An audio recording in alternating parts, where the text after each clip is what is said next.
वंदे मातरम। जय Hind.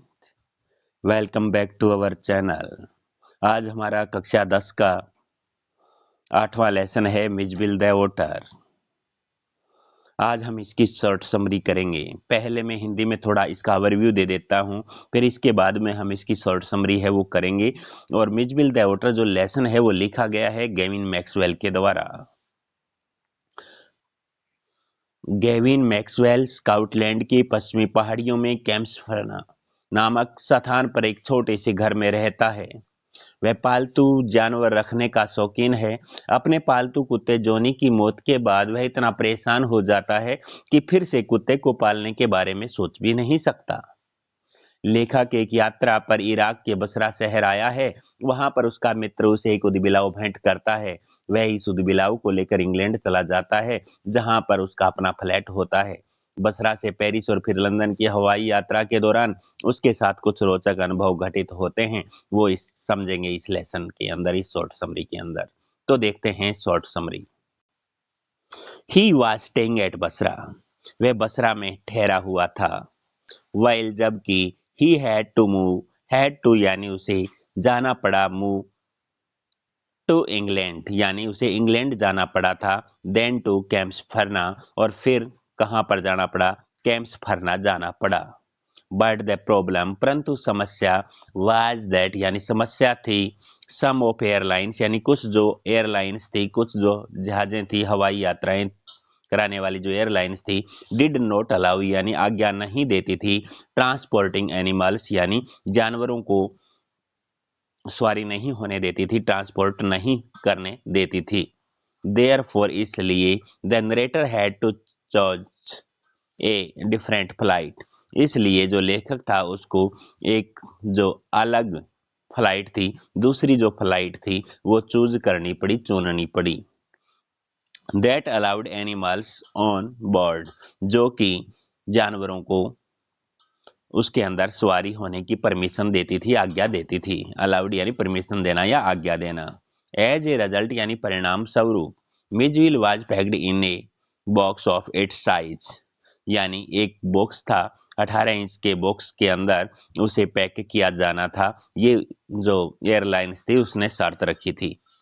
Then the narrator went for the meals, और तब जो लेखक था वो भोजन करने के लिए चला गया। When he returned to his room, और जब वह वापस अपने कमरे में लौटा, रिटर्न यानी लौटा, टू हिज रूम यानी अपने कमरे में, ही नोटिस्ड ब्लड कमिंग आउट यानी उसने ध्यान दिया कि जो रक्त था, जो खून था वो बाहर आ रहा था। फ्रॉम द एयर होल्स यानी जो हवा जाने के जो सुराख थे उस बक्से के अंदर, उनमें से जो रक्त था या खून था वो बाहर आ रहा था। ही गॉट फ्राइटन यानी वह भयभीत हो गया। ही हरेडली यानी उसने जल्दी सी ओपन इट यानी उस बक्से को खोला।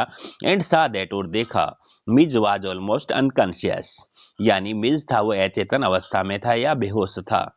उसे किसी प्रकार का कोई चेतन नहीं था या होश में नहीं था यानी बेहोश था। He removed all the sharp edge from the box यानी उसने रिमूव कर दिए, हटा दिए। ऑल द शार्प यानी जो तीखे, एज यानी जो किनारे थे, फ्रॉम द बॉक्स यानी बॉक्स से जो तीखे किनारे हटा दिए, ताकि उसको किसी प्रकार के लगे ना और रक्त ना आए। And placed it again into the box, और फिर दोबारा से उसको उसके यानी मिजबिल को उस बॉक्स के अंदर डाल दिया। ही हैड टू का मतलब यानी कोई कार्य मजबूरीवश करना पड़ता है तो हैड टू का प्रयोग करते हैं। Face A lot of difficulty यानी उसे बहुत सी मुश्किलों का सामना करना पड़ा, बहुत सी कठिनाइयों का सामना करना पड़ा। डिफिकल्टी यानी मुश्किलें या कठिनाइयां। And it made him late for the plane, और प्लेन के लिए भी वह थोड़ा लेट हो गया था, यानी जो समस्याएं आई उसके कारण वह प्लेन के लिए थोड़ा लेट हुआ।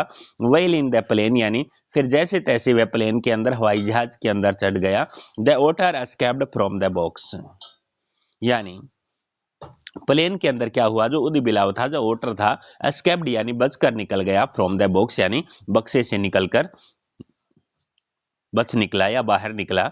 There was a lot of hue and cry, और वहां पर उस उदबिलाव को देखकर जो अन्य जो यात्रीगण थे वो शोर शराबा करने लगे। ह्यू एंड क्राई यानी शोर शराबा हुआ।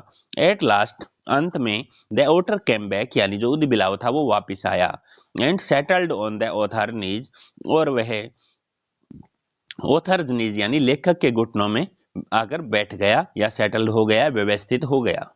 आफ्टर एन इवेंटफुल जर्नी यानी एक बहुत ही रोमांचक यात्रा के बाद the author and the otter यानी जो लेखक और जो उसका ऊदबिलाव था एट लास्ट रीच्ड लंदन यानी लास्ट में कहां पर पहुंचे, लंदन पहुंचे।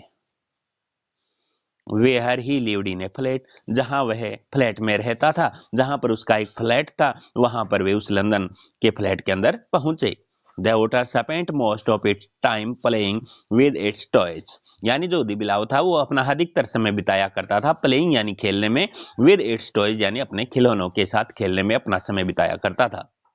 समटाइम्स कई बार the author took it out for a walk यानी ऑथर यानी जो लेखक था वो उसे ले जाता था आउट फॉर ए वॉक यानी यात्रा के या सैर के लिए वहां पर ले जाता था। वॉक होता है सैर, घुमाने के लिए ले जाता था।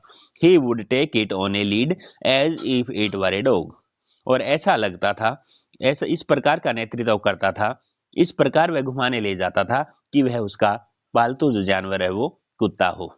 तो ये थी हमारी शॉर्ट समरी, परीक्षा के लिए बहुत ही महत्वपूर्ण है। इससे संबंधित आपका कोई भी क्वेश्चन आता है तो आप यदि समरी लिख देते हैं तो आपका पूरा का पूरा नंबर मिलेगा, आपका कोई भी अंक नहीं कटेगा।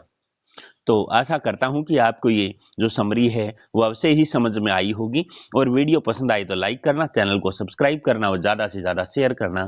Thank you for watching. मिलते हैं नेक्स्ट वीडियो में नेक्स्ट टॉपिक के साथ।